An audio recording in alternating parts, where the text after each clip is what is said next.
who is the Holy Spirit? Well, there's a lot to that. But I like to say that the Holy Spirit is Jesus without boundaries and limitations. The Holy Spirit is Jesus on the cloud, as you would put it in technical terms like technology.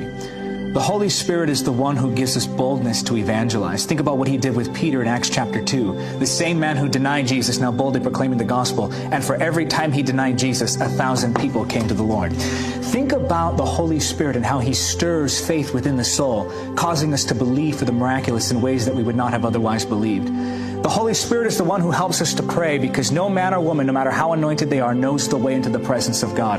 Only the Holy Spirit knows the way into the presence. And so in prayer, he guides us. In worship, he reveals Jesus and makes him real, causing our hearts to be stirred and burn with holy fire to where we cannot contain that passion that overflows with us as adoration of Jesus.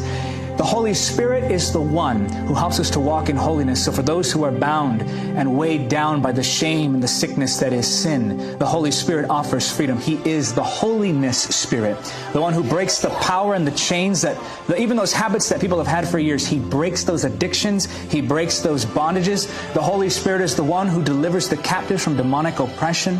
The Holy Spirit is the one who moves in us and gives us revelation of the Word. Sometimes when we read the Word, we're saying, I just want to see Jesus. He causes the information of the Word to go from just information to revelation, and revelation brings transformation.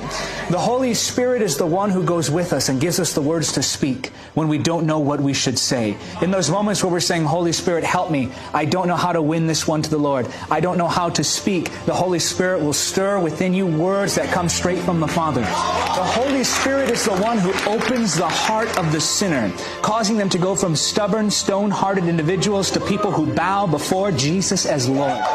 The Holy Spirit is the one who anoints us for ministry and appoints us into the call of God. He takes ordinary lives and makes them lives that transform the world. I like to say that a single moment spent in the presence of the Holy Spirit can transform your life, but a life spent in the presence of the Holy Spirit can transform the nations. The Holy Spirit is that something more. He's that deep stirring. What was it, do you think, that caused the martyrs to lay down their lives and say, take my blood, we want to preach the gospel. Jesus is Lord. That's the Holy Spirit stirring the love of God in that heart, shedding the love of God abroad in our hearts. The Holy Spirit is the one who gives us all the promises of the Father. The Holy Spirit is the one who causes us to walk in the perfect will of God, not by the day, not by the hour, but down to the millisecond. Like You really love the Holy Spirit. I could go on and on and on.